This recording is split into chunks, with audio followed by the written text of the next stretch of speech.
Yo, mic check. Mic check. Yo, mic check. Check it the mic. Check it the mic. Check it the mic. Check it the mic. Check it the mic. Check it the mic. 1 2 1 2 1 2. Check it the mic. Check it the mic. Check it the wing. Check it the mic. Check it the wing. Check it the mic. African. Oh, this is good. This is good. We go sit on my shit. Where the fuck is the leak? There be no leak. Where's that coming from? Hold on, y'all.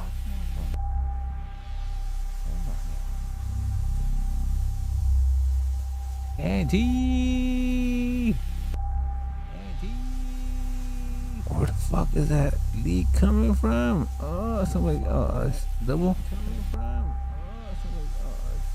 Oh, me. It's me. Oh, there you go. Angie, baby. I gotta tell ya.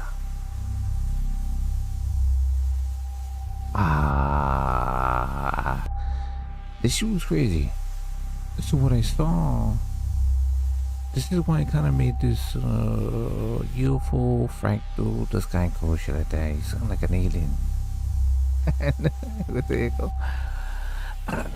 Okay. This is gonna be crazy. I'm gonna show you this. Because this is kind of something. It's wild. Okay. So it's going to be self-explained in 1 second.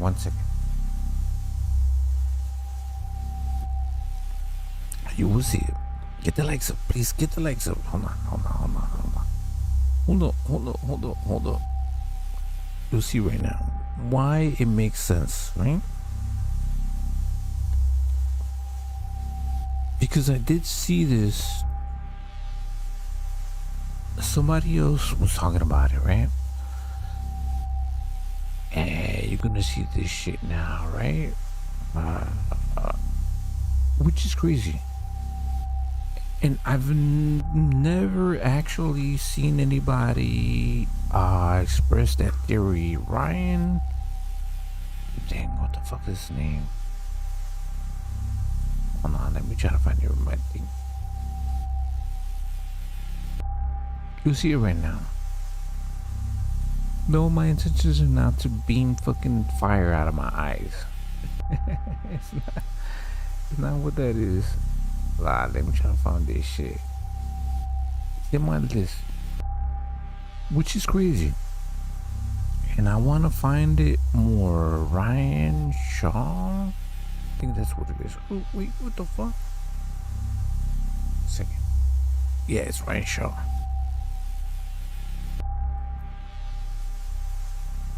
You see it right now. So he had this episode with somebody. I don't know who the fuck this guy is. Never really seen him before. I don't know if it's in his clips.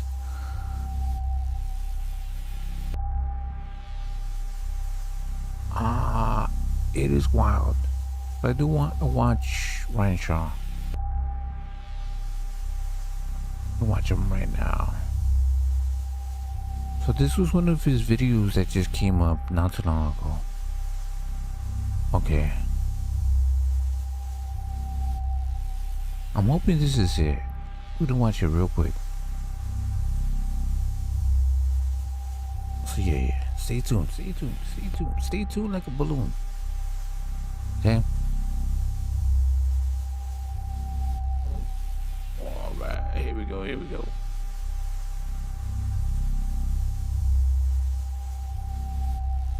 gonna see this shit.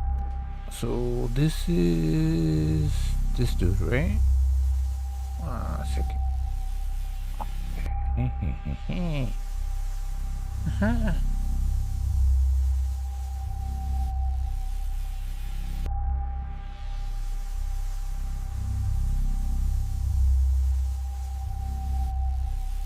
Not bad, yeah. I gotta get better. More efficient. It's okay though. Who the fuck gives a fuck anyways, right? Okay, here we go.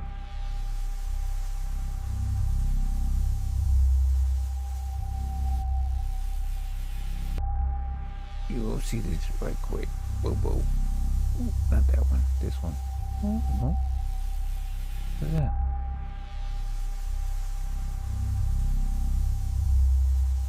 Okay. This is wild. So what he says is crazy. We'll see this shit right now. Okay. I bet. Boom. Boom. Then we go to here. No, it's gonna be okay. There you go.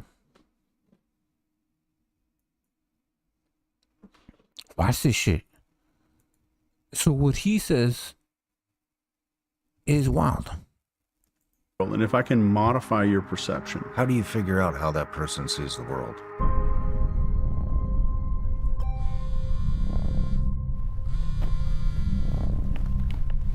So beliefs first, Okay. values, identity, and tribalism. You're trying to figure out somebody's perception of the world. When you are researching that and putting pen to... See, that's a person doing this, right? So they're analyzing the same thing that this person is trying to analyze, right?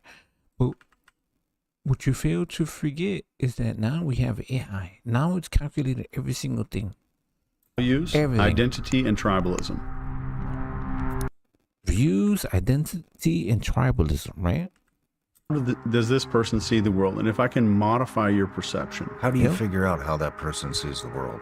And so think about it. So social networks, right? Facebook, IG, Twitter, all of these things, they can kind of persuade you or guide you into certain things that they want you to believe in. You'll see. Watch.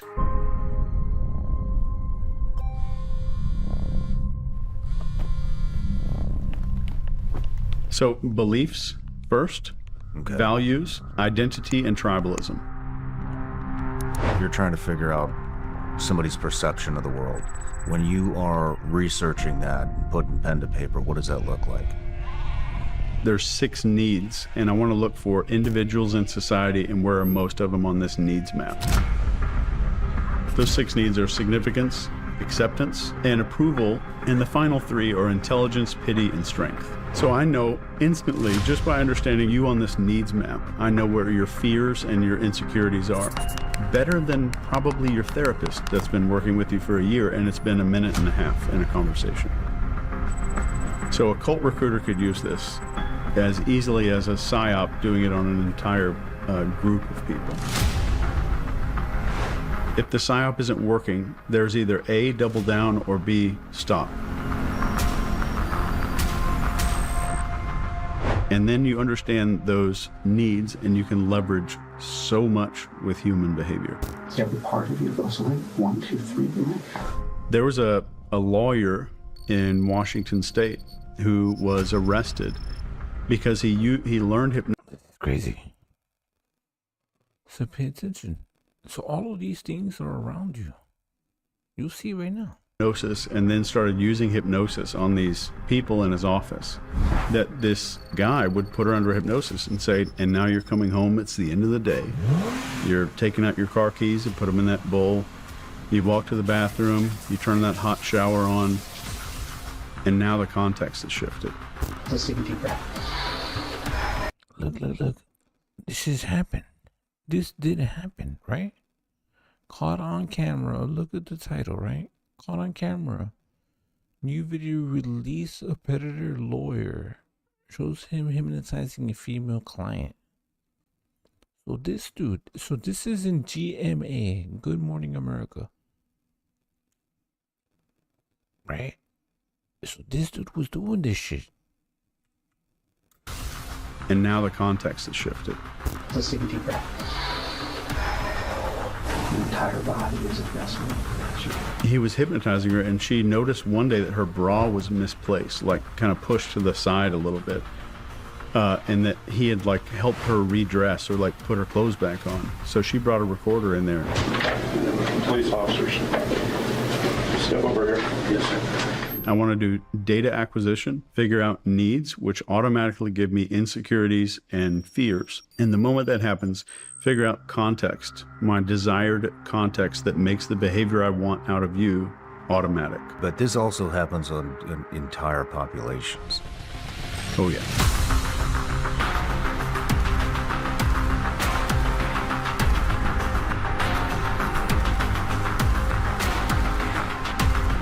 What are the biggest divisions that you see happening right now? Well, obviously the left versus right. The one thing that I would want everyone in the world to hear, you have more in common with someone who voted for the other guy than the billionaire who is funding a lot of these ideas and ideologies that you're seeing on social media.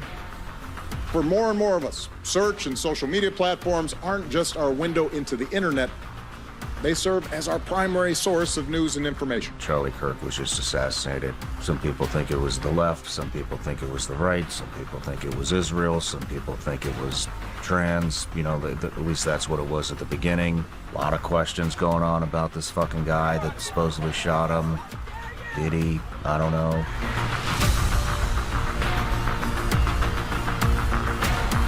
Shout out to this dude, Sean Ryan. Salute to that guy. There's too many people waking up, and I think it's enough that more people are going to wake up. We're going to have a lot more people in the next year. Out of these troubled times, our fifth objective, a new world order, can emerge. What are some of the psyops you see going on today? We have no evidence that these activities are coming from a foreign entity or the work of an adversary. Let's bring up the alien, UFO, UAP shit. Is that a psyop? People in New Jersey are concerned and Yes, it is. demanding information after a wave of mysterious drone sightings. When the New Jersey drones were happening, I think right before the election or whenever that was, that was insane. Mm-hmm. And I put a video out on that and how we are in the middle of a psyop. When we are successful, and we will be, we have a real chance at this new world order. Is that building a psyop? I mean, we've heard about Project Bluebeam. I think that's the false flag alien invasion that's supposedly coming. The drones that were flying over New Jersey in large numbers were authorized to be flown by the FAA for research and various other reasons. There's a lot of drones authorized. I think one started and everybody's wanting to get in the deal. But it's not the craft. I'm not sitting here saying like these little tic tac. Right. No, it's not. It's the fact they're putting all this shit together. So yeah, is it one thing about Project Bluebeam that they're trying to put together? Kind of makes sense. So we have 3-Eye Atlas. We have all this shit with these drones, these UFOs, congressional hearings. I think just like today, we just had fucking 30 people say that they're not human. They're not like, bro. And all that stuff are a bunch of psyops. The response to it. Right. They could be true, but the information, how they're using it. Like these little tic tacs and all that stuff are a bunch of psyops. The response to it, I think, is a psyop. A new world order where diverse nations are drawn together in common cause to achieve the universal aspirations of mankind, peace and security. We see people going out on podcasts and stuff that have talking points. I said that too. So many, like, look, you have all of these dudes coming up and whistleblowers now openly able to fucking talk about this shit. You know what I'm saying? They weren't doing that before. So now they're just like, I don't give a fuck. I'm just gonna fucking start talking about this shit. And they're on podcasts. They're leading. So they are. So there was, what was it? Like, where the CIA infiltrated news networks, right? So we all know that news networks are no longer like popular. They don't. Nobody gives a fuck about CNN, Fox News, MSNBC. None of those. They're irrelevant. You know what's more relevant now? Are podcasters. You know what I'm saying? If you can't somehow get to them, then you create new podcasters. You create new people that create new information, that create new new news, right? New information people, whatever, right? That's what they're doing. I don't know if Sean Ryan is one. Maybe he is. Maybe he isn't. He's one. I don't know if Joe Rogan is. There's the Jesse dude. There's a whole bunch of people that are openly talking about all this shit. There's this Latino CIA dude that just like talks about CIA and all different types of shit openly, right? Here we go. It's from the government. Do you believe our government has made contact with intelligent extraterrestrials? Something I can't discuss in public setting. So this is See, this is where it's weird, right? You see this? So just like I said, so you have Joe Rogan, right? Then you have this dude. Extraterrestrials. Something I can't discuss. This is what this dude. He's one. He's another one. Well, he's not a podcaster, but he's somebody that just keeps on like hinting. Oh, we have this information. We have this. We can't exactly give you everything, but we're going to mislead you. Discuss in public setting. So this is 33 was the first like documented. That is the earliest one I can talk about. Yeah. There's something that predates that. You could infer that. And if you have someone that has talking points from the government, that's a spokesperson, not a whistleblower. If I'm sitting here and I say, well, I can't.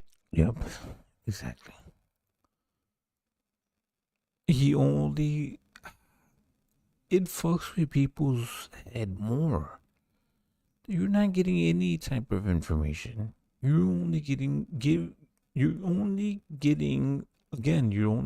information they want to give you. So if this guy was a whistleblower, like he says, he would just fucking tell you everything. He's just giving you the information that he wants to give you. And he's speaking for somebody else. As talking points from the government, that's a spokesperson, not a whistleblower. If I'm sitting here and I say, well, I can't say this, but I can tell you this one thing, that's a controlled government release of information.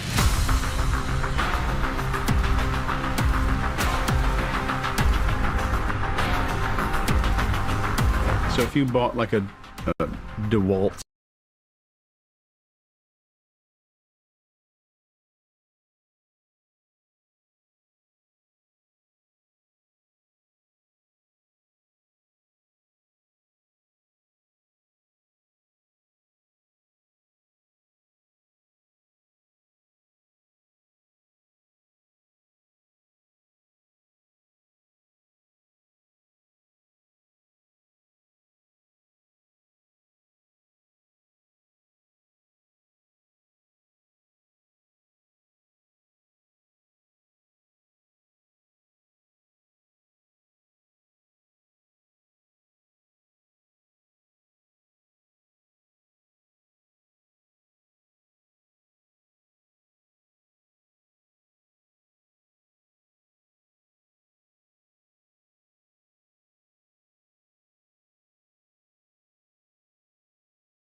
laser level at Home Depot, and it paints that line across the wall.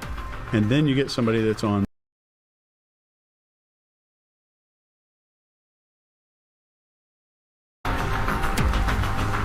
So if you bought like a DeWalt laser level at Home Depot, and it paints that line across the wall.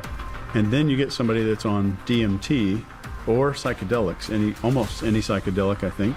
When you look at that, you can see, number one, you can see through the wall. You can see.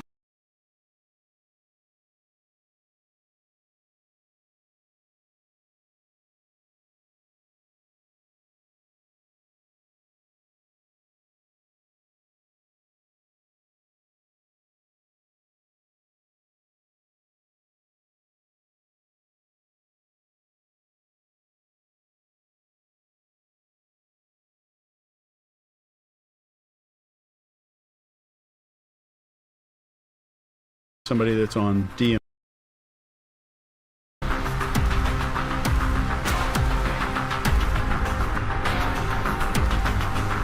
So if you bought like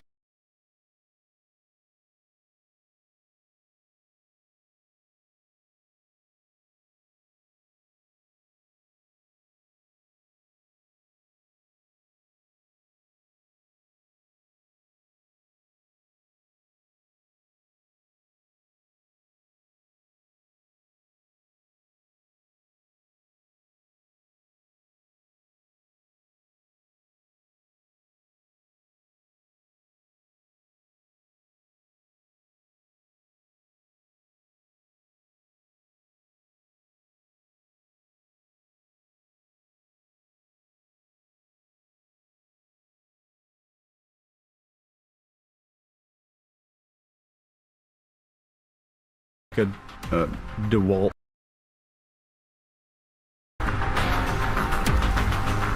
So if you bought like a DeWalt laser level at Home Depot, and it paints that line across the wall. And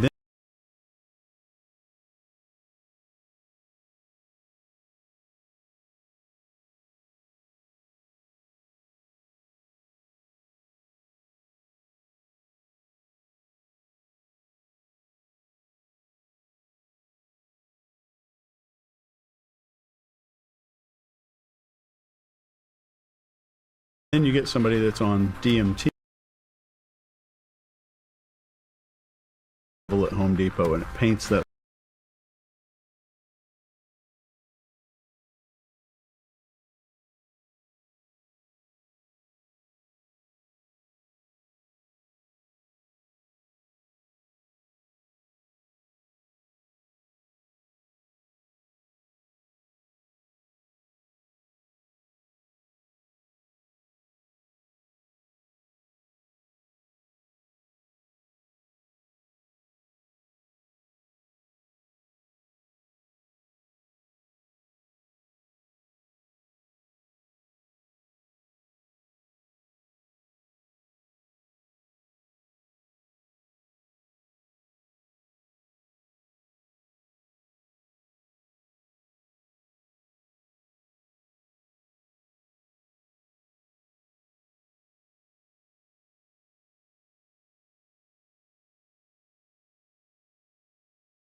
Line across the wall.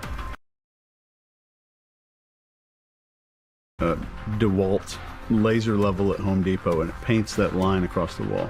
And then you get somebody that's on DMT or psychedelics, almost any psychedelic, I think. When you look at that, you can see, number one, you can see through the wall. You can see through the wall. You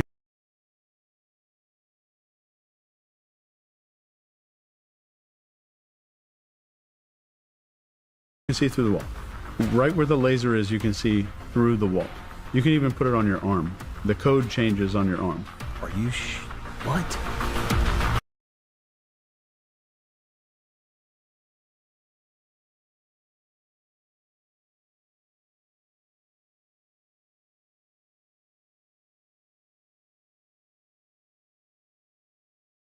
You can see through the wall.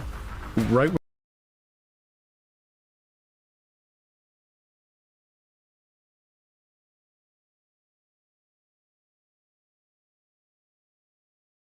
paints that line across the wall. And then you get somebody that's on late.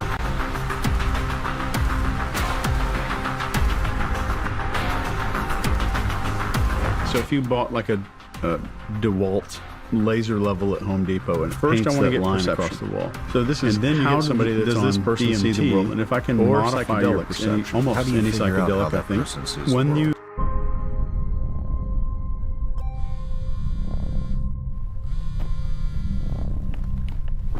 so beliefs first, values, identity, and tribalism. You're trying to figure out somebody's perception of the world. When you are researching that and putting pen to paper, what does that look like? There's 6 needs, and I want to look for individuals in society and where are most of them on this needs map. Those 6 needs are significance, acceptance, and approval, and the final 3 are intelligence, pity, and strength. So I know instantly, just by understanding you on this needs map, I know where your fears and your insecurities are. Better than probably your therapist that's been working with you for a year and it's been a minute and a half in a conversation. So a cult recruiter could use this as easily as a psyop doing it on an entire group of people. If the psyop isn't working, there's either A, double down, or B, stop. And then you understand those needs and you can leverage so much with human behavior.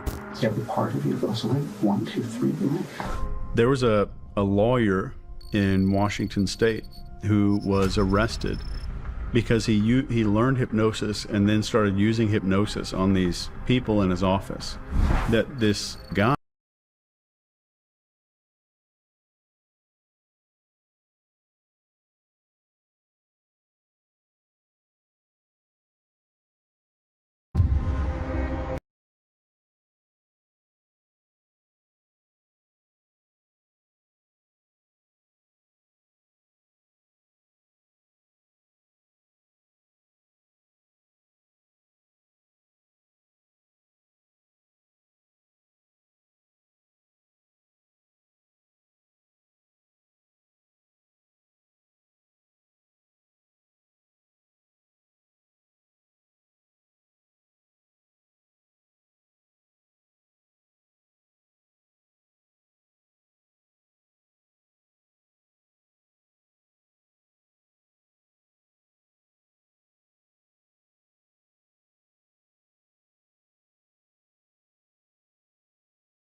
Chase Hughes, welcome to the show, man. Thanks, Sean.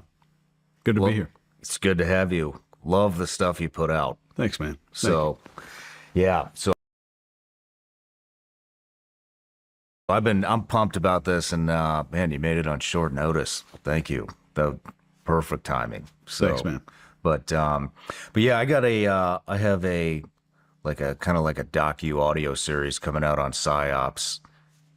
You were one of the interviews in there, and so really caught my interest just narrating that that series that I did with Ironclad. I heard a clip of this. You already heard a clip? Yeah, your guy sent. Maybe I hope I don't get him in trouble. No, it's all good. Your production guy sent me a clip that had me in there, and it sounds fantastic. It's awesome. It's right? like production level, like Hollywood level audio adventure through psyops.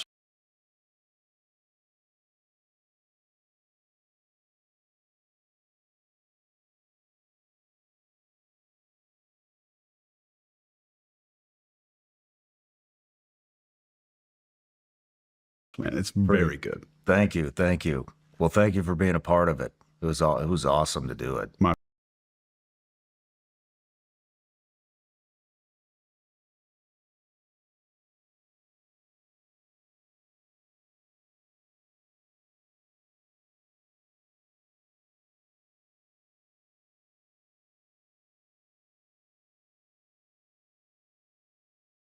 pleasure. I've never done it.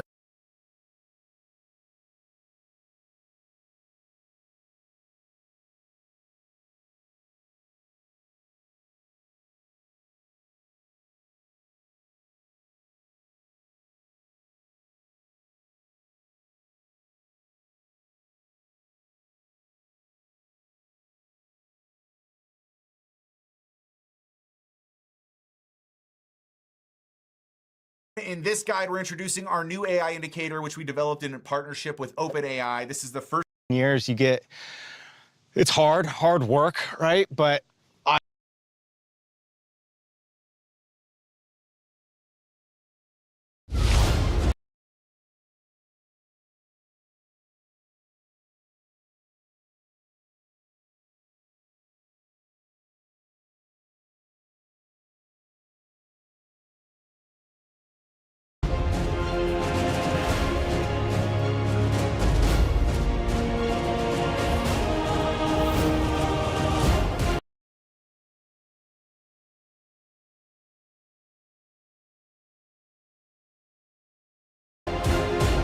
All right, Brandon, what are we looking at here? all right, so this is the XBAT and the LRV, which is the launch recovery vehicle for the XBAT.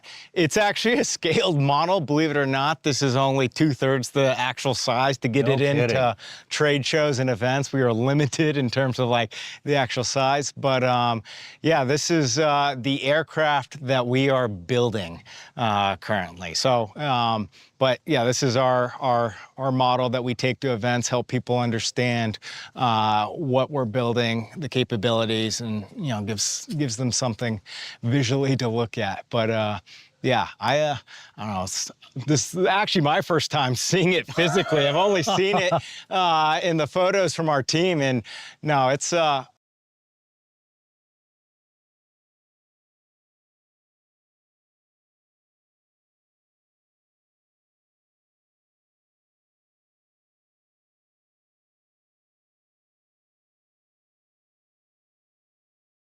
Look, I've told you I've been doing this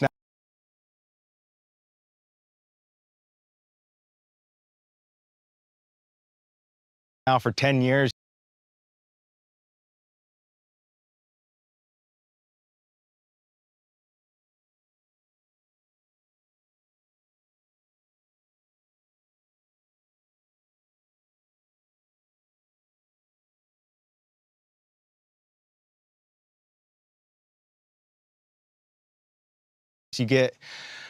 It's hard work, right? But I think this is, like, I get inspired by this thing. Like, I'm fired up to build this thing. I'm fired up to make it a reality for the warfighter. I think the capability is absolutely strategic. It's gonna make a huge impact. And it's like, who gets to work at the intersection of AI pilots and fighter aircraft and actually build an AI piloted fighter aircraft that doesn't require a runway? So it's cool. Not very many people. Yeah. But so 2,100 nautical mile radius? With mission payload. With mission payload. So basically this thing can carry the same thing, same amount of payload as an F-18, F-35. It's carrying 4 AMRAAMs internal. It's got What's an AMRAAM? A medium range air-to-air missile. So multi-role, it can be for air-to-air missions, air-to-ground missions, air-to-surface missions. It can be used for electronic warfare missions. It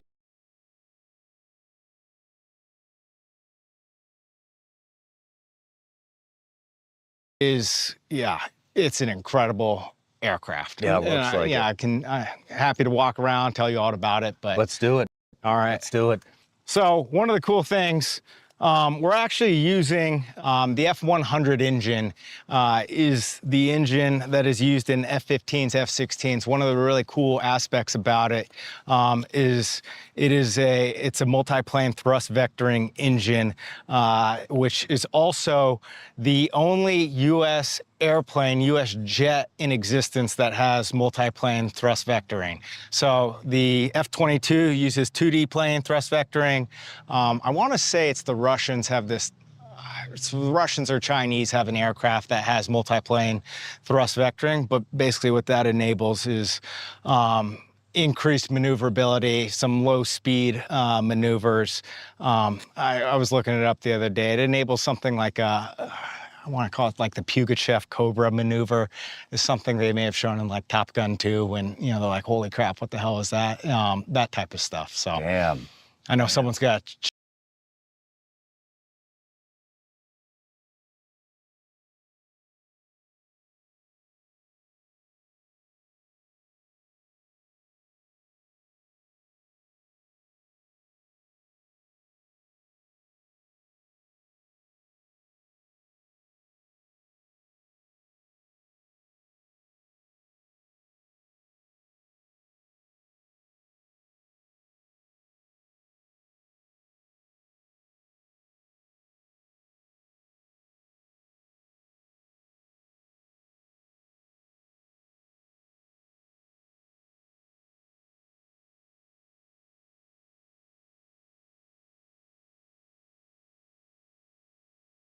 check me, and it's going to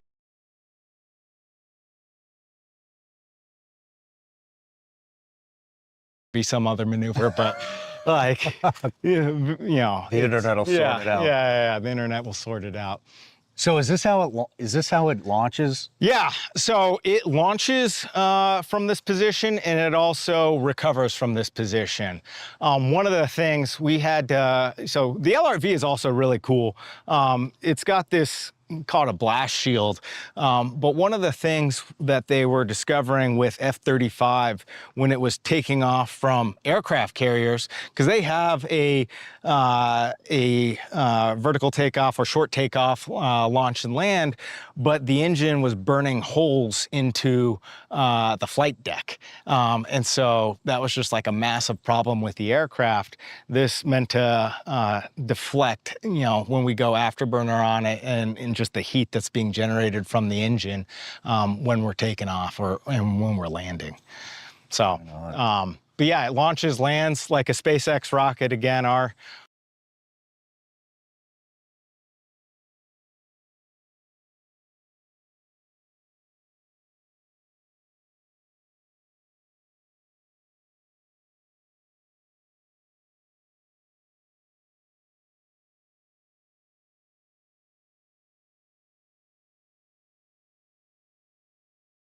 head of aircraft, Armor Harris, I feel like he was just built for developing this aircraft, but worked as a principal engineer on the Falcon 9 launch and land, and then was doing Starlink, Starshield, working with Elon, and just wanted to work on the air layer and build next generation aircraft. So, yeah.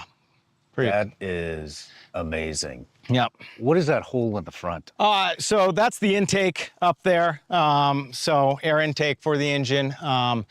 And yeah, that's what it is. Right on, right on. Yeah, not much more to it. Where do all the weaponry, so you've got internal and hard points on the other sides of the wings there.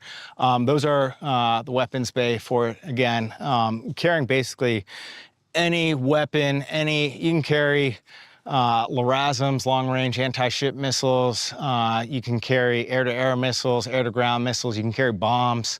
Again, very much think of it as like a, you know, same thing that you would find on a fighter aircraft in terms of its weapon payload. The unique thing, and like one of the differentiating things about this, besides being vertical takeoff, launch, and land, but if I were to compare it to like some of the other new CCA capabilities that you're seeing built, those aircraft are using business jet engines, and so they can't generate the electrical power to run 5th generation, 6th generation sensor suites and electronic attack payloads. And so electronic warfare being a massive aspect of the battlefield today, right? Jamming enemy GPS, jamming enemy communications, things that something like the F-18 Growler would be doing, we can also do that mission. And so it's like, look, even, you know, if you were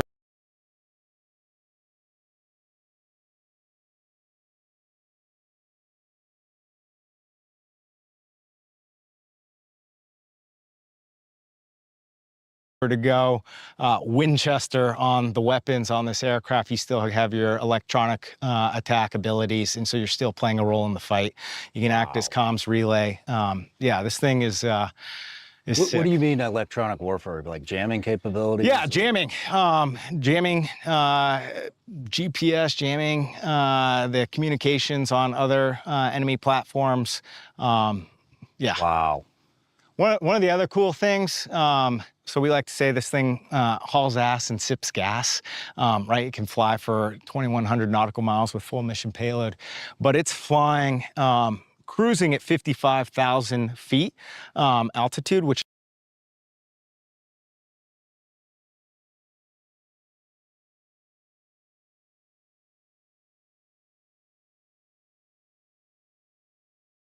is higher than any other like aircraft, like definitely like in its class, right?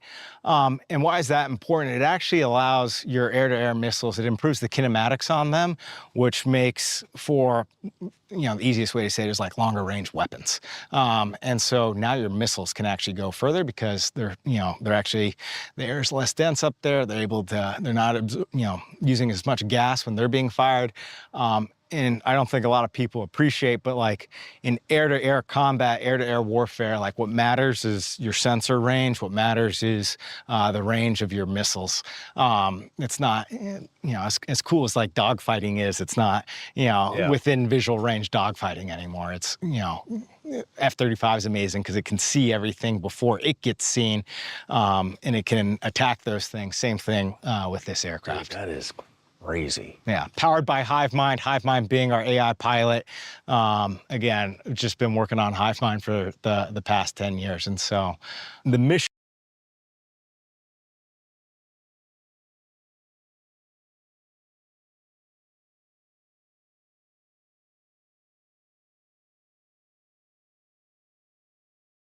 again, just been working on HiveMind for the past 10 years. And so the mission sets, like we were talking about in the studio, being like that library of checked out missions, but continue to work on classified level missions for air-to-air missions, air-to-ground missions for this aircraft. 55,000 feet, 2,100 miles. Yeah. Nautical miles with a payload. How fast does it go? We're cruising at Mach 0.85. We're expecting that you'll be able to dash supersonic. The problem when you dash supersonic is that your signature goes up. People know, and right, this thing is meant to be pretty low observable in terms of what the enemy's looking for. So, yeah. And so when it lands, it lands.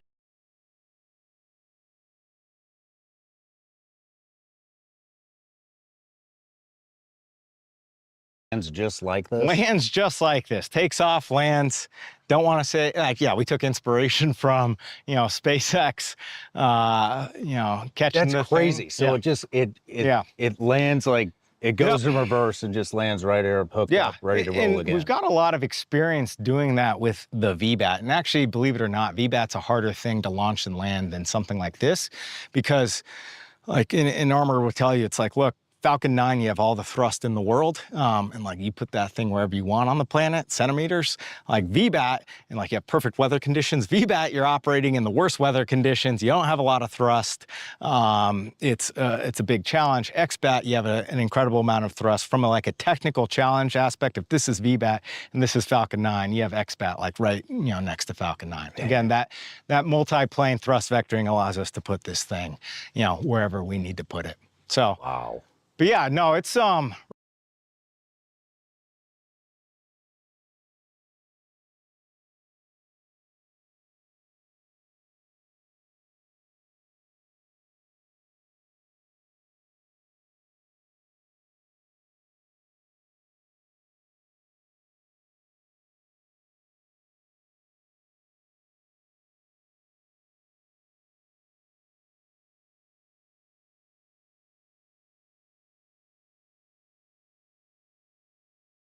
right. Not only you can now make every ship an aircraft carrier. You can make non-standard vessels aircraft carriers, right? You can put these things on cargo ships, island chains.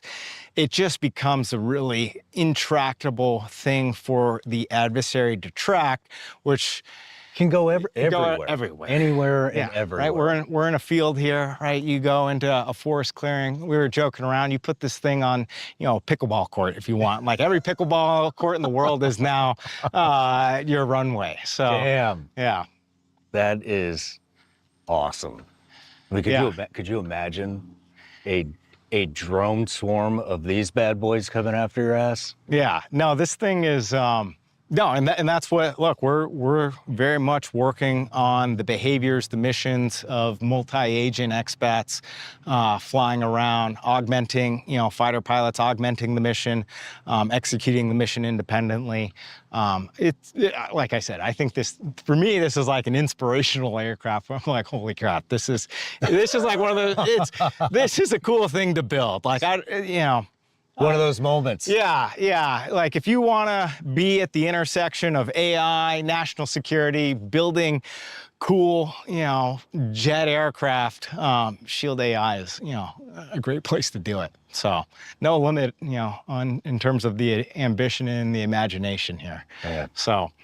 Congratulations. Thank you. I appreciate it. I'm excited to launch this thing on your show. I think that's like, that's a cool thing. I know a lot of people watch it. I think it's thanks for letting us bring it onto your property. I'm sure your neighbors were like, "What the hell is this?" They're worried about.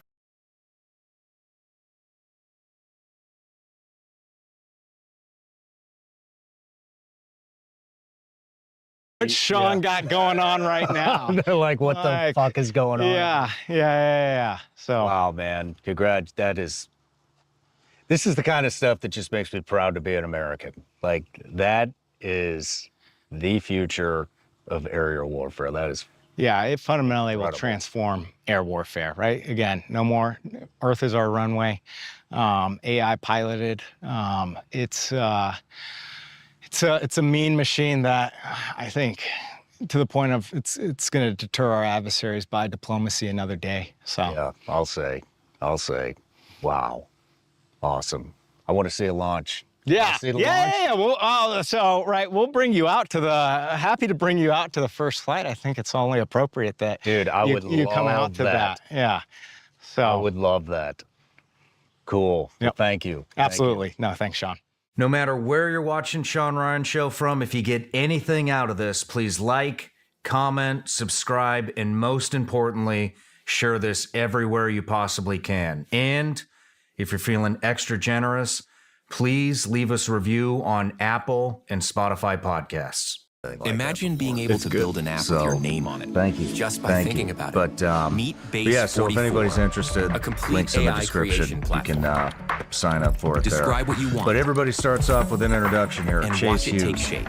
a retired U.S. Navy chief with 20 years of experience in military and You intelligence can plan, operations. customize, and expand in any direction. From tools built for one to platforms ready for many. From passion projects to enterprise-grade systems. Everything is Specializing built in human and behavior ready to analysis. Leading expert in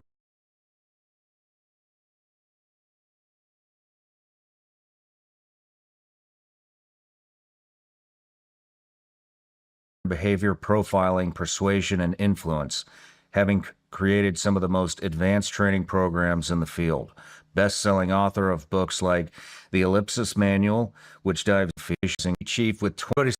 So, thank you. But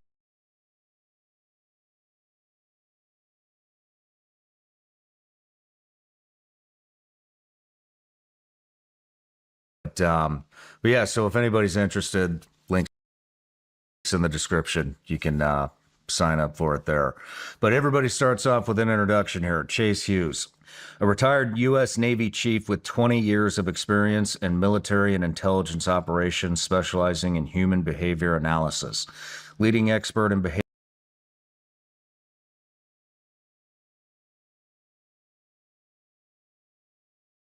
intelligence operations, specializing in human behavior analysis. Leading expert in behavior profiling, persuasion, and influence, having created some of the most advanced training programs in the field. Best-selling author of books like The Ellipsis Manual, which dives deep into the engineering of human behavior and mind control techniques. A master trainer in hypnosis and body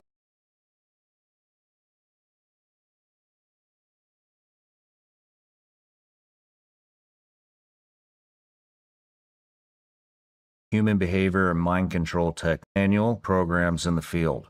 Best-selling author of books like The Ellipsis Manual, which dives deep into the engineering of human behavior and mind control techniques. A master trainer in hypnosis and body language, teaching elite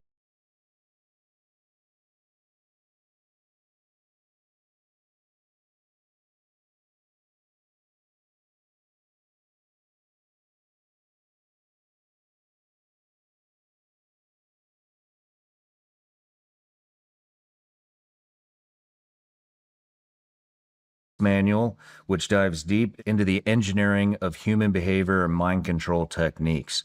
A master trainer in hypnosis and body language, teaching elite skills in reading behavior. Co-founder of the Behavior Panel on YouTube, where you break down real-world body language and deception detection with over 1 million subscribers. Today, we're here to talk about PSYOPs. I just talked about the target intelligence PSYOP with Ironclad that I did, and like I said, that'll be in the description. But man,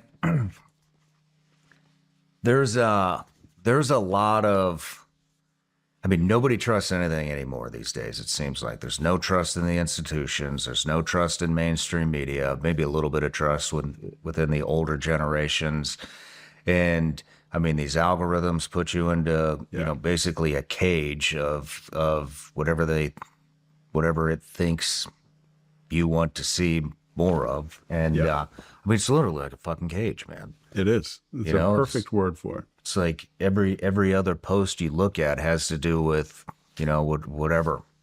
I wonder how personalized these algorithms are. I mean, I was thinking about asking some of the people on my team here if I could just take a look at their social media, but I was like, fuck, it's so catered to the user. It might be too much of a privacy concern to even broach the subject. Hey, let me see your Instagram. I just want to see what's in your all these feed. twerking videos. Yeah, exactly. Yeah. But so, I mean, what is the definition of a PSYOP to you?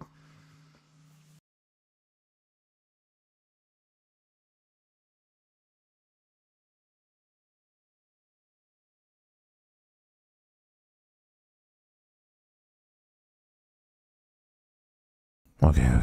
Here we go. Yes, this one's working.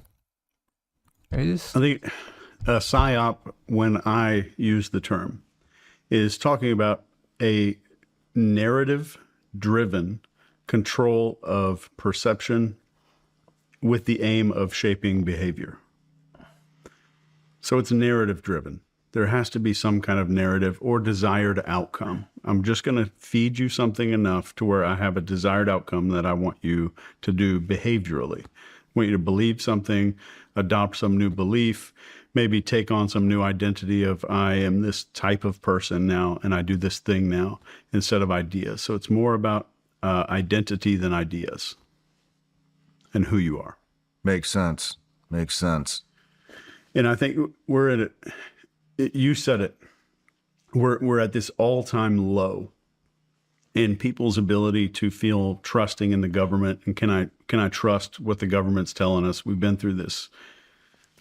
This whole COVID thing was just an unbelievably obvious, and that's the thing it's starting to become more and more obvious over time. Mm-hmm.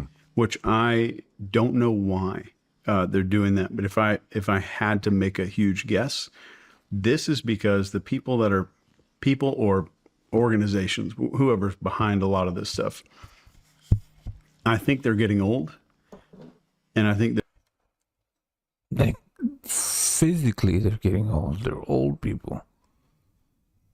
I think that's what he's saying. What is he saying? A lot of this stuff.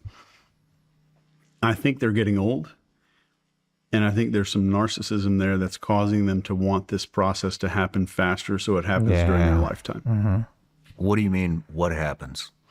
Whatever design. So is he hinting at there is a group of people trying and pushing these PSYOPs that are older? That these ideas, because like these ideas been going on, been around for a long ass time. They weren't able to implement them, and now they're able to. This is because the people or organizations, whoever's behind a lot of this stuff, I think they're getting. Think about it. All of the people that are in charge, they're old. They're like fucking 60, 70, 80, whatever, right? Old. And I think there's some narcissism there that's causing them to want this process to happen faster so it happens during their lifetime. What do you mean, what happens? Whatever desired end state that these people, which I can't predict, and my theories would just be wild. Right. I don't think that we know what the fuck these motherfuckers want, but they do have an idea. Right, so if there's this, he's trying to say that there is some people that are behind the curtains that are fucking manipulating society, and they're trying to do it based on what they like, what they do. Conjecture. But it's very obvious that we're being engineered to have this tribalistic us versus them mentality and all of these other things that are just baked into everything. We can go as deep as you want to go on that. I would love to go as deep as you can. Pause. I've wanted to talk about this for a long time. Okay. So let me start out just by introducing you to an ancestor of ours. They live in these tribal, almost nomadic tribes. And the average tribe 100,000 years ago, we believe was 120 people or so, 150, 120 people. So pretty small social network, right? So you know everybody's names, you're familiar with everybody's behavioral habits and things like that. And there's a few things that kind of govern your life. And keep in mind that our brains haven't changed. The human brain itself has not evolved one more wrinkle since. Right. The human brain hasn't evolved, I think it's 100,000 years ago? 100,000, right? Since then. So it's humans, and then there was also whatever existed, right? Identical brain to 100,000 years ago. Has it devolved? There's no proof of that either. Okay. And that they would be measuring interior skull volume and things like that. So over the course of time, your ancestors, if they piss someone off in the tribe and they get judged by a lot of people in the tribe, they do something silly and they get some kind of judgment, they get excommunicated, they get exiled and kicked out of the tribe. This meant death. Like A, they're not going to have food and support anymore, water, all this other stuff that's very important to life. But B, they can't have sex anymore. They're not attractive to a mate anymore. What the fuck? And now their genes die. So now it's not just yeah, you can't procreate. Your legacy, your death. For me, it's a full death of my genetic bloodline. It's massive. And we hear people all the time say, well, this public speaking is the number one fear of people. But speaking is never what people are afraid of.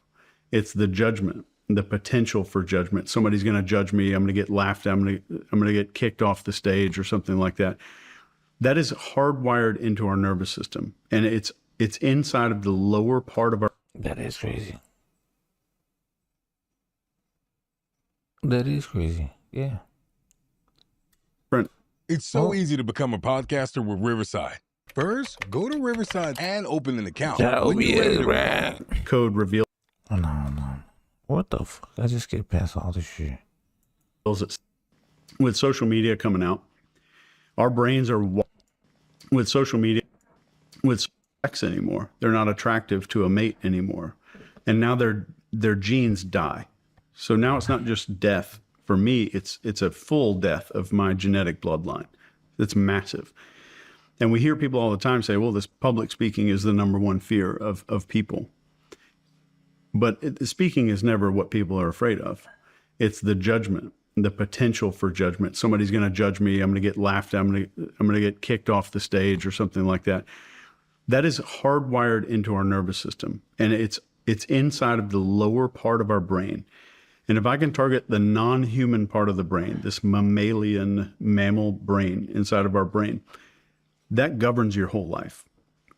It's the thing that keeps your heart beating. It's the thing that if you say, I'm going to hold my breath until I die, the reason that you can't is that part of your brain's in charge. It's either going to make you breathe or knock your ass out, so. Yeah. Well, your body would do it. You can think it, but your body will automatically want air, This social fear, being afraid of what other people are going to think of me, became weaponized, hardcore weaponized just in the last 15, 20 years. with social media coming out, our brains are wired to handle 120 people. And then social media becomes this placebo of connection. What do you mean our brains are wired to handle 120 people? Does that mean we can... But I want to know that too. So socially, 120 people socially? Because so you're saying, like, basically when our brains were being developed, socially there was like 120 people. There wasn't like thousands, right? I think the Wall Street Journal just put something out very similar to this a couple days ago, saying that the human mind can only basically effectively handle 150 different relationships with people. Yeah. Is that where we're going? Yes. Okay. So yeah, because like if we were living in like this little hut in this little fucking area and a certain amount of people, we never had this many people. We don't belong in cities, right? So it's forge, foster, and maintain. Can I forge a relationship, foster a new relationship with someone, and then maintain it? So we're limited to about 150. And social media comes on the scene. Somehow that's triggering our need a little bit. It's fulfilling some need. It's like a placebo of social connection. And what happens, like we have this city where there's 1 million people in a city and your brain can't handle more than 150. What do? We go into apathy. We go into absolute apathy. And this is where you get things like psychologists studying something called the bystander effect. Somebody's in public, they get stabbed or robbed or something. If there's lots of people around, people don't say anything and they don't do anything because it's a diffusion of responsibility, and we care less and less and less every day. That makes sense. People are talking about like all the stuff going on in Ukraine or whatever, but like there's murders 4 blocks from your house and people being murdered. So we have an apathy for people that are around us once the tribe gets above a certain number. And what social media is doing, and I'm not here to stand on a box and demonize social media. That's not, and I don't think anyone that created social media is not setting out to do this.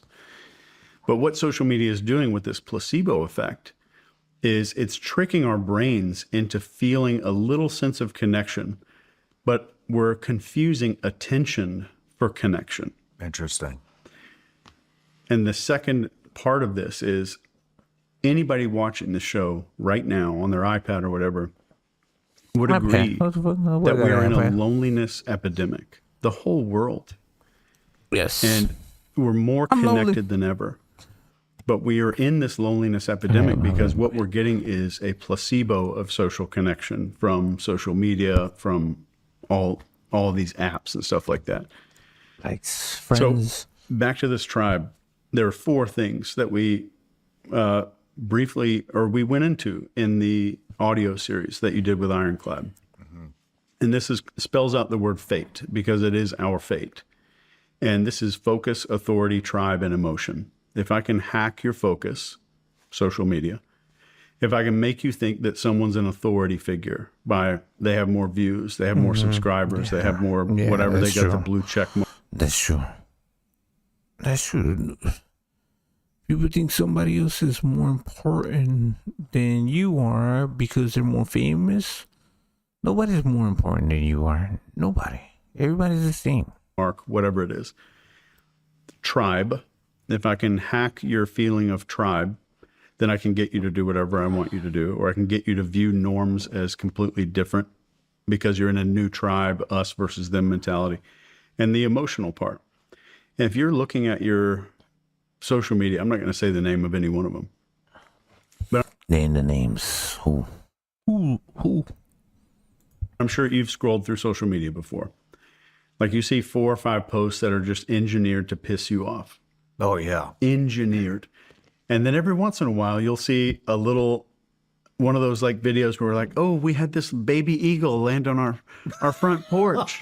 And it shows the eagle, and then it shows him bottle feeding it, and then it shows him a little bigger, and he's grown up and he's friends with them now. And like you get this little emotional kick. And immediately when you scroll after one of those, you'll see an ad. No shit. Yeah. Why?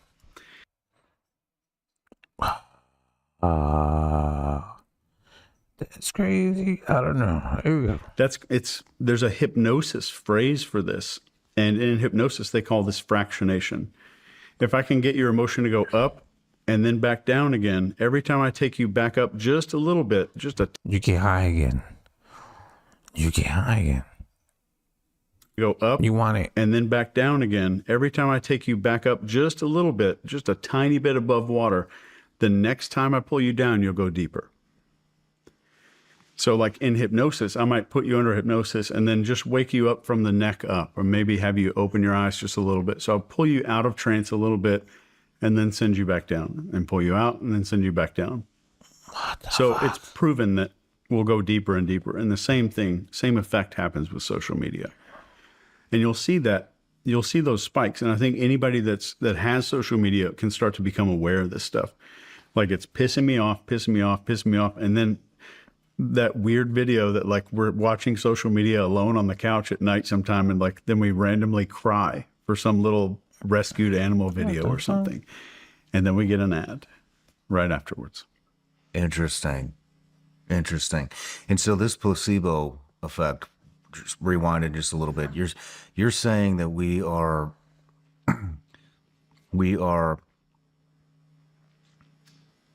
mistaking attention on social media for connection, for actual connection, and it's serving as some type of yes. Yeah, people have more connection on social media or feelings for other people on social media than they do in real life. It's going to replace. Yeah, it's going to be replacing to take the place of the connection. Yeah, and I think that's the root of what's going on. Why we have this loneliness collapse around our world right now. Mm-hmm. But if you go back to this FATE model, FATE, focus, authority, tribe, and emotion, and you go watch an episode of like Cesar Millan, the dog whisperer guy. Mm-hmm. That's my boy. That's Mexican. He's Mexican. So Cesar Millan, who trains dogs. He's got some celebrities shithead dog that like bites people when they come in the house or whatever. What's the first thing that Cesar Millan does? Establishes the dog's focus. Second thing he does, establish authority by taking control over the dog's space, or by him owning a certain piece of space and not letting the dog come into this area. Third thing, tribe. Now we're going to go on a walk. The owner's going to come with us, and the dog's going to walk with me. We're going to walk together. They will not walk in front of me. We're going to walk together. Enforce the sense of tribe. As soon as that's done, I'm going to pet the dog. I'm going to give the dog a treat. I'm going to tell him he did a great job. Maybe go watch a movie or something. Emotion.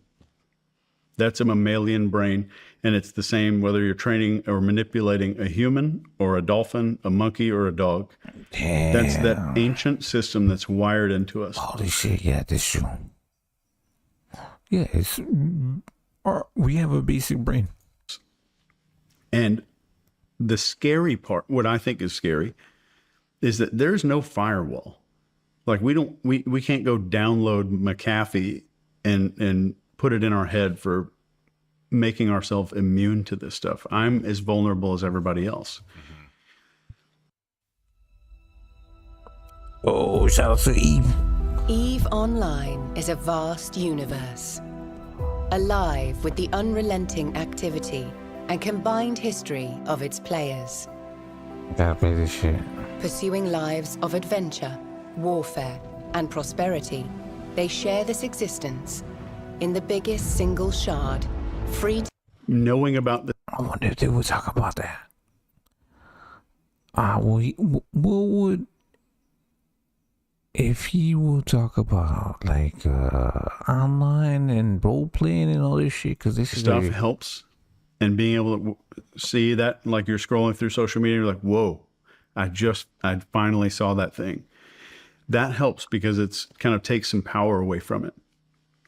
but truly understanding that we are hardwired, this little system, the limbic system, mammalian brain in our head, makes decisions about things way before we think we make decisions. And this is proven on MRI studies, that the mammalian part of our brain has already made the decision before we even make the actual decision. No kidding. So our decision making is also a placebo.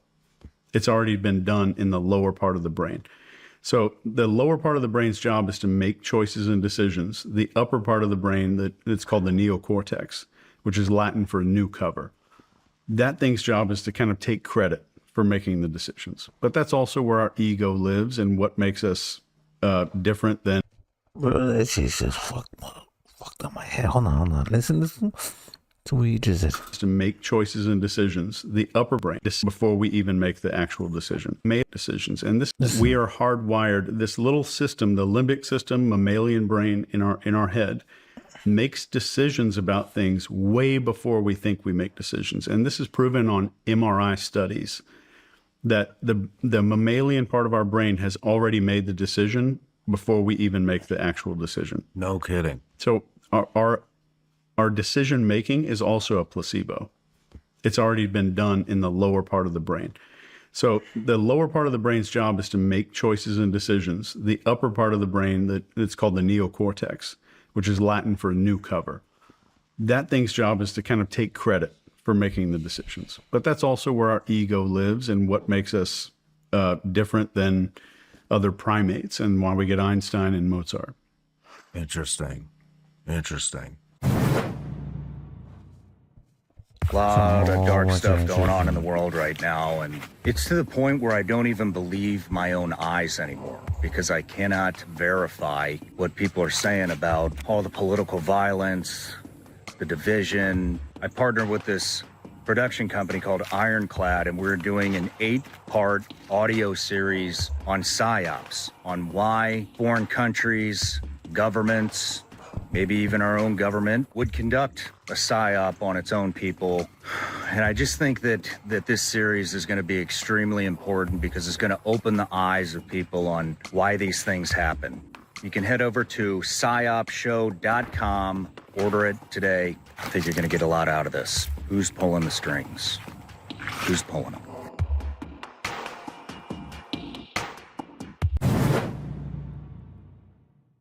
How much of what we see today do you think is an engineered psyop? Give me an example. I think what I mean is... Example would be, I mean, you know, this stuff really popped on my radar during COVID, so I guess we can start with COVID, you know. Oh my gosh. COVID, political violence, you know, that's like the big one, right? Charlie Kirk was just assassinated. Some people think it was the left, some people think it was the right, some people think it was Israel, some people think it was trans, you know, at least that's what it was at the beginning. A lot of questions going on about this fucking guy that supposedly shot him. Did he? I don't know. You know what I mean? Super weird. So, I mean, is that a psyop?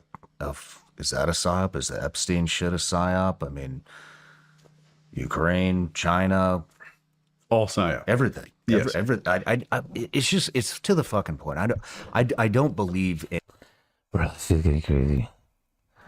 Well, he just doesn't know what's real is fake. And I don't want to say that I kind of feel like that, but bruh, a lot of people feel like that. It's a new world.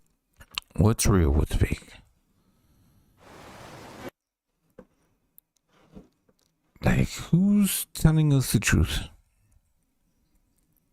Right? My bad, I want to see this shit real quick. Hey.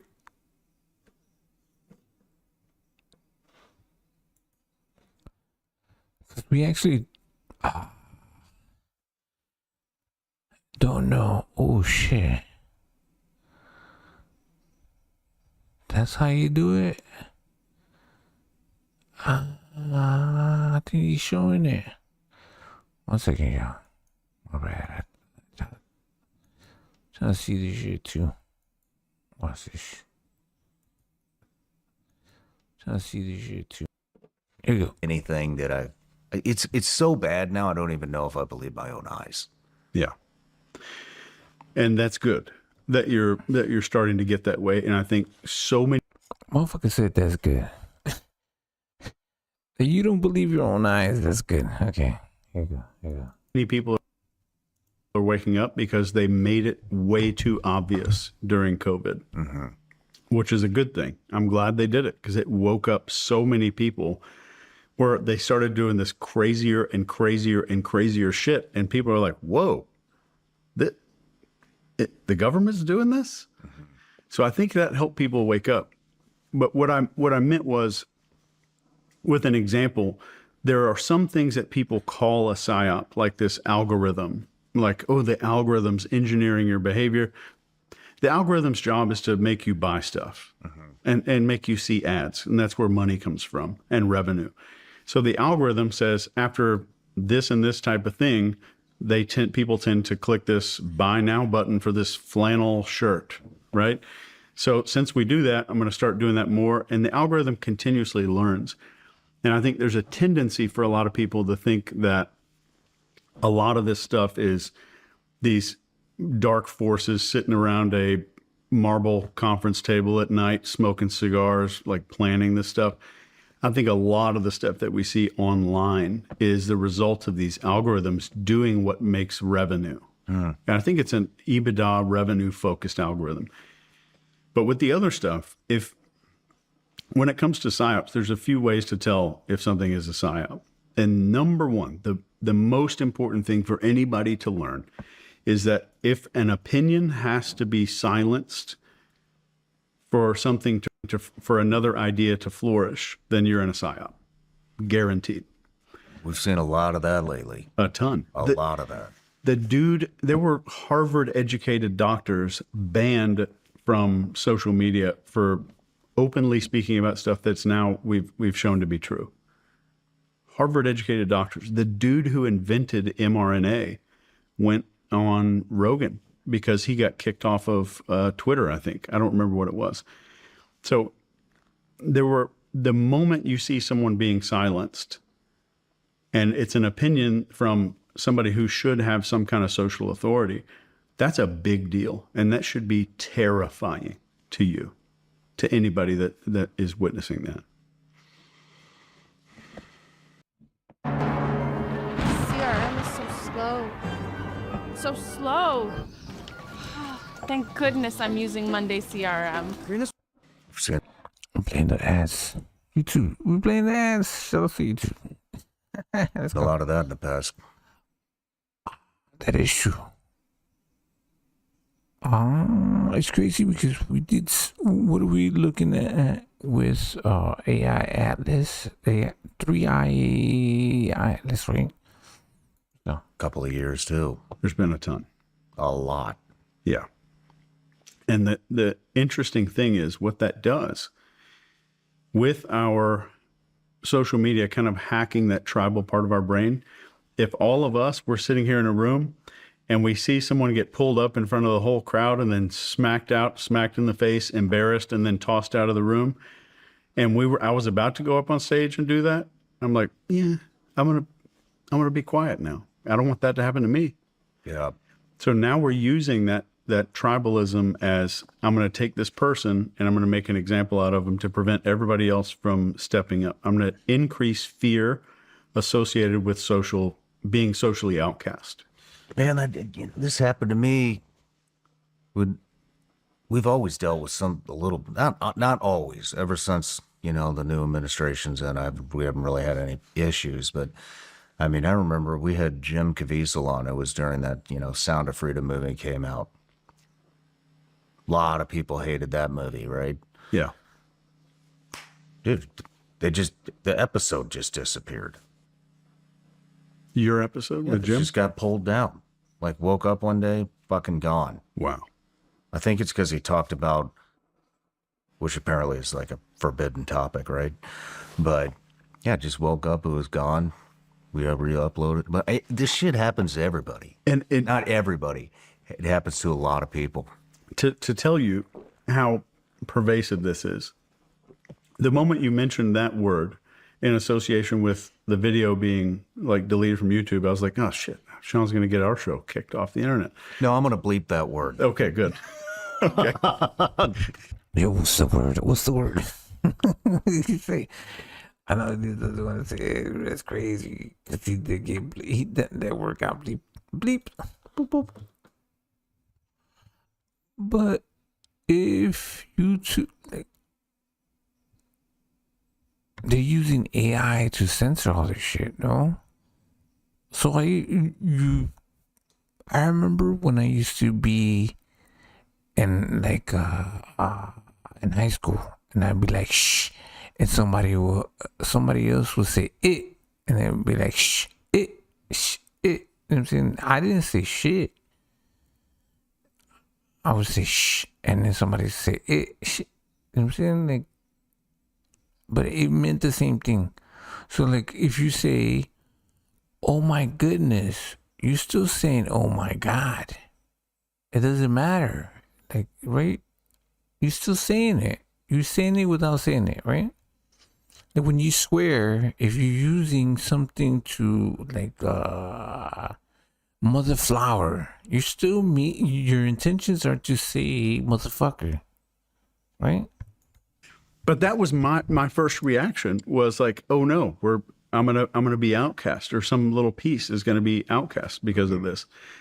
So I had that fear while you and I are talking about some people exploiting that fear.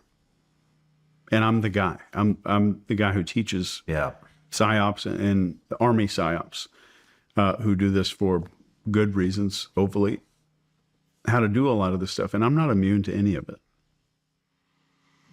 So can you kind of, could you walk us through the planning and execution of a psyop from start to end? Yeah. So phase one is target data collection. So what I want to do is figure out the basic behaviors and beliefs of this person. So I want to see what what their perception is and what context they find themselves in. So let me give you an example. Do you shower in the morning or at night? Both. You're a 2-time a day guy? Sometimes. All right. Well, in the morning. Okay. Say in the morning. All right. So if it's a morning shower, then I'll say sometime within the next 24 hours, you're going to take all of your clothes off, right? But you won't do it on a podcast. And that's because of context. So if I can figure out a way to make you, to shift the context in your mind, I can get you to do anything. Like, you're not going to take a gun right now and shoot me, right? But if the context was different and I was like running at you with a knife or something, then you would. So if I shift context, I can get desired behavior out of any human being. As just a weird example of this, there was a lawyer in Washington State who was arrested because he learned hypnosis and then started using hypnosis on these people in his office. And there's a woman who'd been seeing this lawyer, and he was hypnotizing her, and she noticed one day that her bra was misplaced, like kind of pushed to the side a little bit, and that he had like helped her redress or like put her clothes back on. So she brought a recorder in there and figured out that this guy would put her under hypnosis and say, and now you're coming home, it's the end of the day. You're taking out your car keys and put them in that bowl. You walk to the bathroom, you turn that hot shower on, and now the context is shifted.